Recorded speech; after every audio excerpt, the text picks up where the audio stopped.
kamenne kadi ko ɗum mawnini ɗumen haa so kaaldama nandirtako goto hen fof ne yiiti ko gando walla ko ɓi gando Allah wi annabam wi yimɓe ɓe gandal wona haydara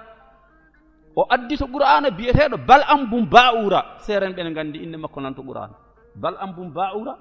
hawruno koye annabi Musa ko gando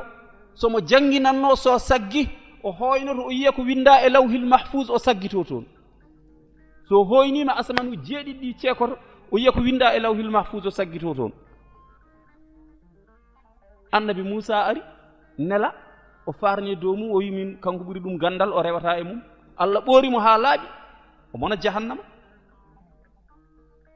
Allah wi mbiya yimɓe ɓe yoɓe gartir haqqillaji maɓɓe gandal wona haydara rewi heen ngalu geɗal nayeɓal ngalu saha annabi alɗuɓe ɓe ne keewi faaro ne jiiti koye mumen dañƴo kaalisale wuro fof hankadi ne heewi bewre ne heewi dille Allah wi annabi wi yimɓe aroɓe ɓe yoɓe ndeno ngalu wona haydara ko arsigi tan ɗo mbelami fof mi totta kono firtani joomum wonko woni walla wonko ɓuri sabu soɓe jeeyi to qur'ana Allah wi maɓe taw toon biyeteɗo qaruna wa ataynahu min alkunuz ma inna mafatihahu latanu bil usba Allah wi qaruna min tagimo mi hokkimo e ngalu o yahanno e ladde o maha magasin o loowa hen kanŋe kaalis o soka o jogoo ɗin caabi o yaha e ladde o maha magasin goɗɗo o nanna hen kanŋe kaalis o soka coktirɗe ɗe gila ɗo keƴatno e sakkos makko haw watti wadde wolis haw watti wadde wakande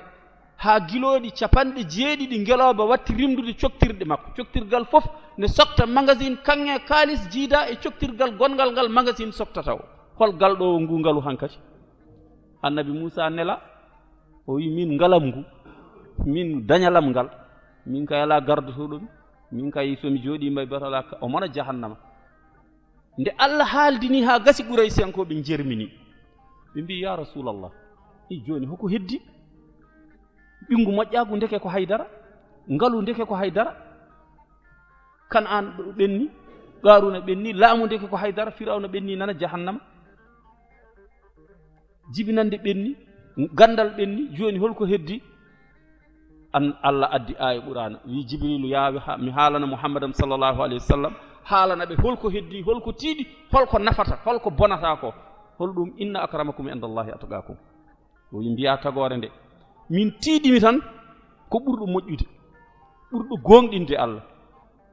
ɓurɗo peewal ɗeɗo geɗe kaalaɗe fof noon Allah wi kala hen ko Allah hokkuma so peewal ngal yanti hen gona ɓurɗo kono ɗum ɗo tan hay hunde joomum wonani joni noon ene jeeya e ko tardini surtout ko tardini leñol men enen ɓuri jaggude e ɗum kinɗeli kalɗen ɗi Allah haali to qur'ana ɗi o addirno ko ha ɓeyden andodirde ɗi ɓeydi serndude en ɗeɗo gueɗe woni ɗe Allah bi sallallahu alaihi wasallam wi ko enɗam ɗam yo reene hoto ɗeɗo gueɗe ndene peewal ngal yo mawne yimɓe hoto ɗeɗo gueɗe garditine e dow peewal hoto garditine e dow kulol Allah ko ɓi kaari o feewani o nunɗani sen gardinimo o bonnana en o tardina en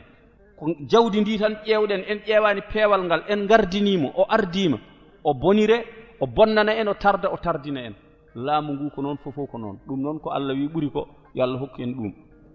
kanko annabi sallallahu alayhi wa sallam o naati e haalde enɗameje ɗe e tengtinde ɗum to Allah to alquran e aya goto ɗo wi ya ayuhannas ittaqu rabbakum alladhi khalaqakum min nafsin wahidatin wa khalaqa minha zawjaha wa bassa minhuma rijalan kathiran wa nisaan wattaqullaha alladhi tasaaluna bihi wal arhama hayso o aya tan ene yoni e tengtude hafeere enɗam Allah wi onon jiyaɓe Allah onon yimɓe kule Allah tagɗo on e neɗɗo gooto tagi on e baaba Adama tagi on itti on e yumma Hawa e baaba Adama so tawi on kuli Allah nde wonde waɗimo wiide o tagi en ko yumma Hawa e baba Adama wa bassa minhuma rijalan kathiran wa nisaan o yaltini e mabɓe rewɓe e worɓe ha heewi sabu baba Adama kanko yumma Hawa so ɓe dañdino ɓiɗɗo o yumma Hawa funoto debbo e gorko so ɓe dañdi reedu wondu o funo debbo e gorko so ɓe mawni nden ene dagi e on sariya debbo nduya reedu gorko nduya reedu resa ɗum gorko nduya reedu resa debbo nduya reedu ko ni tagore nde ni yaltiri aɗa wawi rewde ha holɗo ɓaleɓe jalti holɗo raneɓe jalti fof koye baba Adama tan ummi ɗum tagi Seydina Ali haali jimol nane ngol wannasu min jihati tamthili akfa'u abuhum Adamu wal ummu Hawa Seydina Ali o wi tinnoɗe e koye mon yimɓe fof ɗeɓi fodde sabu koye Adama tan e Hawa emin jogino mawɗo amen goto babam ne hewno haaltan nden ɗum jinnani Ceerno Ahmad Bocar hoore fonde ne hewno nden komin sukaɓe min ɗon min kewi peeteti waɗi saaha o noddi min woodi qissa goto o haalani min o wi ɗon e wuuro men galle men hoore fonde ɗo galle Alpha Amar o haali goto e taniraɓe amen ene wiye Baba Tokos eɓe mbiyamo Bocar Baba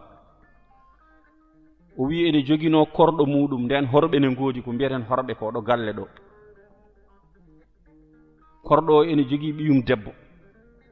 koye galle he woni kankone kadi tani amen o mo jogii ɓiɗɗo debbo nden kalifadi ne woodi korɗo o ɗon woni babam haalanta min o wi ɓe pini subaka goto nden ko wiyete ununde yimɓe hawrude e galle goto moni fof addal woru men e mbaɗa ununde ne una eɓe una ɗon e galle he ɓi ko debbo ɓi tani amen o ene hen ɓi korɗo makko o ene hen o wi kanko tani amen o mo nder galle haala joli hakkunde ɓi ko e ɓi korɗo o haɓe kaɓi hankadi wonti jagge o gulali keewi omo wonno nder galle tan o yalti ko ɗe dille ngoni o tawi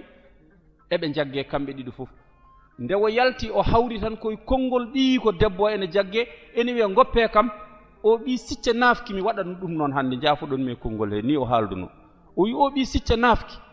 tan kanko taani amen o dari o jaggi ɓii ko haa dari o wi baaba anndude naafɗe fof poti ki reenaaka fof siccat o wi anndude naafɗe fof poti ki reenaaka fof siccat aɗana filniti aɗa woppi comci omo woppi comci onon ɗiɗi fof ɗon kaɓa jooni holko ɓurdirɗon kimakine kay so urnama tan ne sicci sabu warñede nan hen o yiɗi wiide ko yimɓe fof poti ko rentade nde ɓurdirta yimɓe ko senare nde ɓurdirta yimɓe sa yi nani zuwayagal wona wonde toroɗo zuwayagal wona wonde ceɗɗo wona wonde ko mbiyeten jiyaɗo wona wonde ala zuwayagal joom defte en kamɓe koɓe haaloɓe no keewi zuwayagal ko neɗɗagal wonde neɗɗo waɗata neɗɗo dimo ko jikku wona jibinande ko jikku wona asko ko jikku ko rimɗata e neɗɗo nafa ko ko jikku ko rimɗata e neɗɗo nafa ko ko jikku annabi sallallahu alaihi wasallam ɗum o ɓurdi tagore nde Allah mantiranimo jibinande makko mantiranimo gandal makko mantiranimo annabagal wima ko wa innaka la ala khuluqin azim ɗum ɗo ko fof koɓe pindina yimɓe ɓe yo gandu wonna so min jihati tamsil mo seydina aliou haalanno nde yimɓe ɓe Allah wi ɓe taga kamɓe fof koye debbo e gorko caggal ɗum tagore nde fof hen yalti ƴeew o wi wa bassa minhuma rijalan kasiran wa nisaan wattaqullaha alladi tasaaluna bihi wal arham en ɗam no ciiɗi no feewi Allah wi kule kam min gooto o wi oɗon gandi ko mbattumi hen gueɗal gongal yo neɗɗo hul annabi deƴƴi o wi wal arhama kule en ɗam tengti walla wal arham ƴeew adfa koye wattaqullaha alladi tasaaluna bihi wal arham kule Allah kule en ɗam ndentoɗe kam min Allah ndentoɗe en ɗam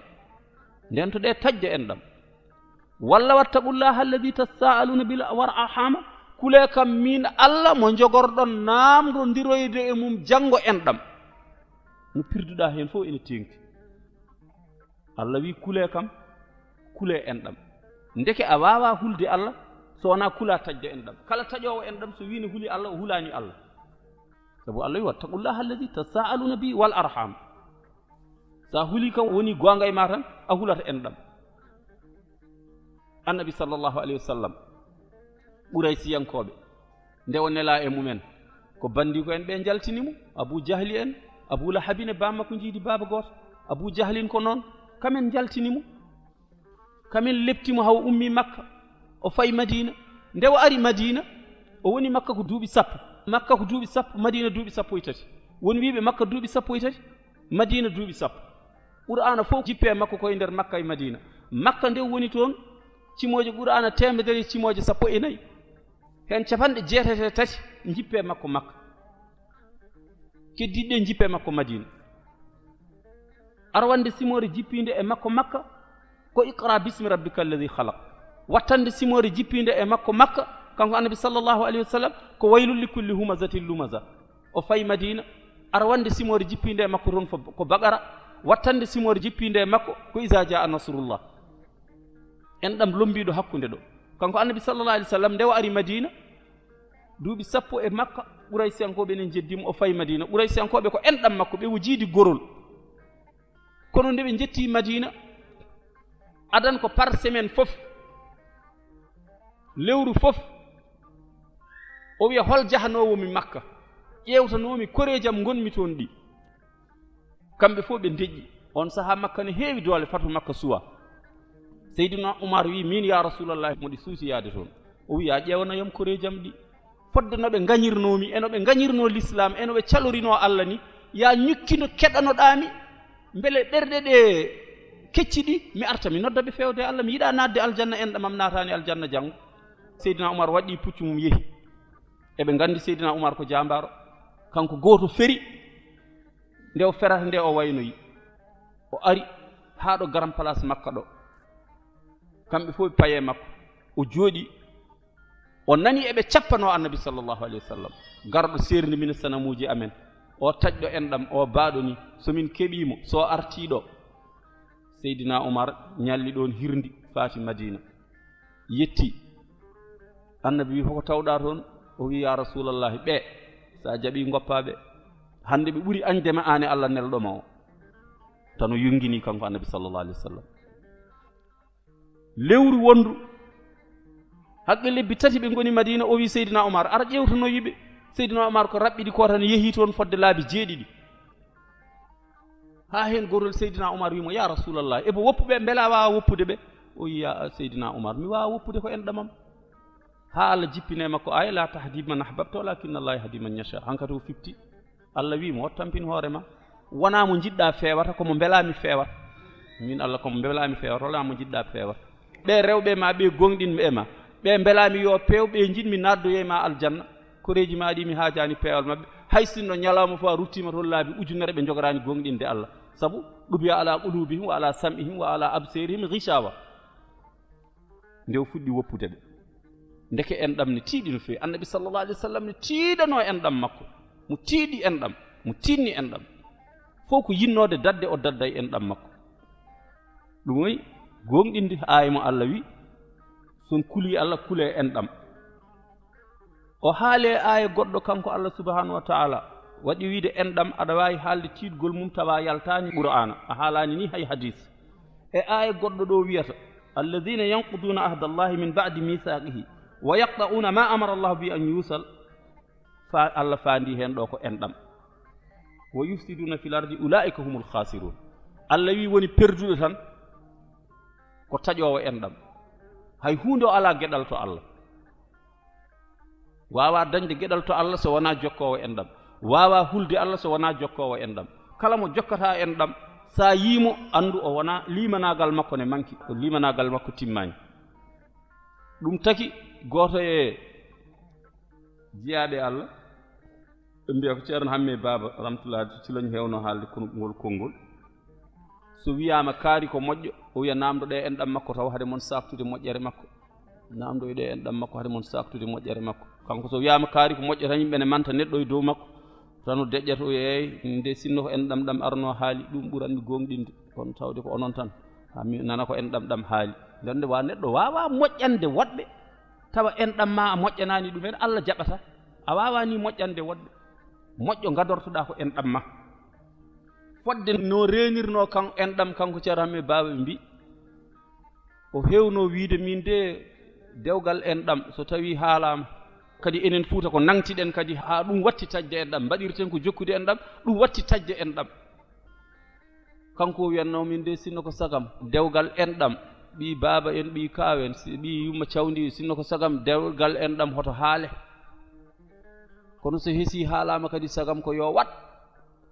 so waɗi kadi ko hoto bon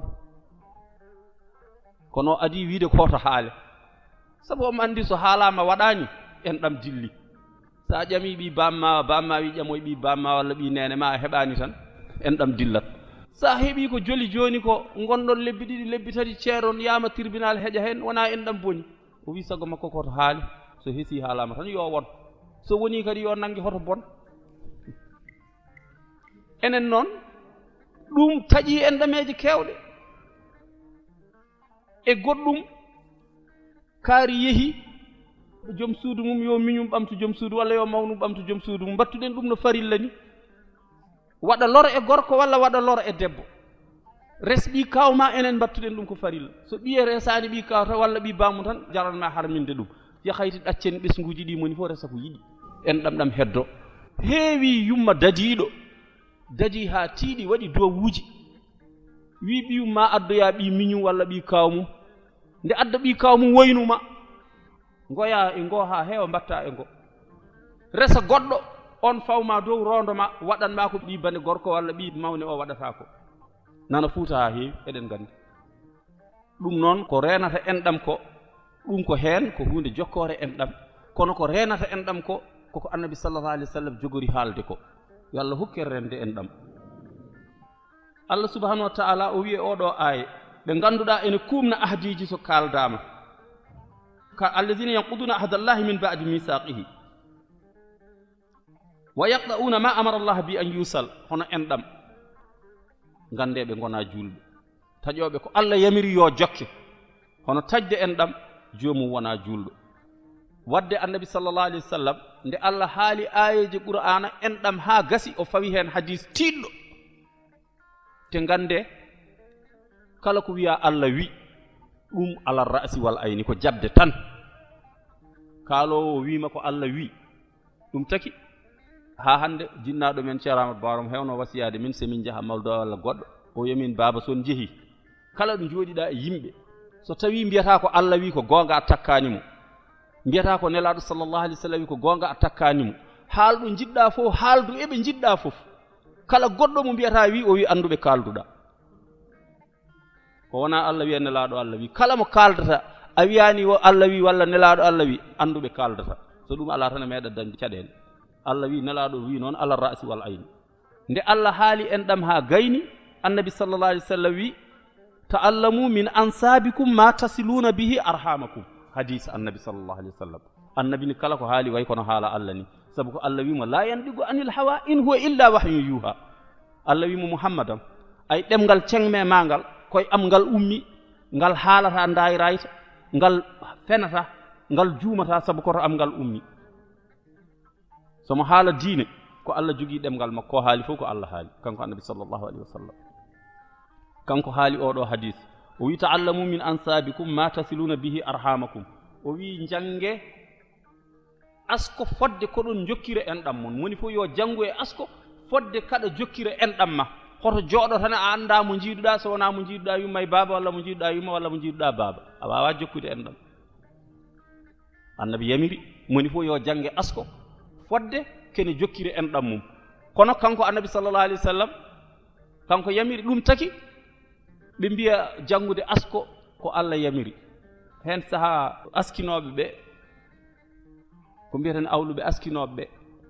ɓe tuguno wone mabɓe tuguno hen annabi sallallahu alaihi wasallam noon gande ko nunɗuɗo e gurdam annabi sallallahu alaihi wasallam so ɓe gartino jihadi eɗen gandi so tawi en pelliti wiide eɗen jogino gawlo Hassan bun Sabit koye awluɓe mabɓe jeeya so ɓe garti ɓe jooɗima walla wiyama jihadi ne yeehe janggo o jagga baaɗono Thierno alhaji Mukhtar li e nder Mboyo kanko Hassan kaari kaari jibinma ko laamɗo kaari jibinma taane ko laamɗo taanum ko laamɗo nangam e nangam so ɓe njehii jihaadi ɓe ngarti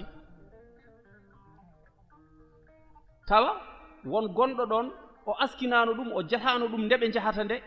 ɓuri gollude o mo haali taanumen ko laamɓe ko golluno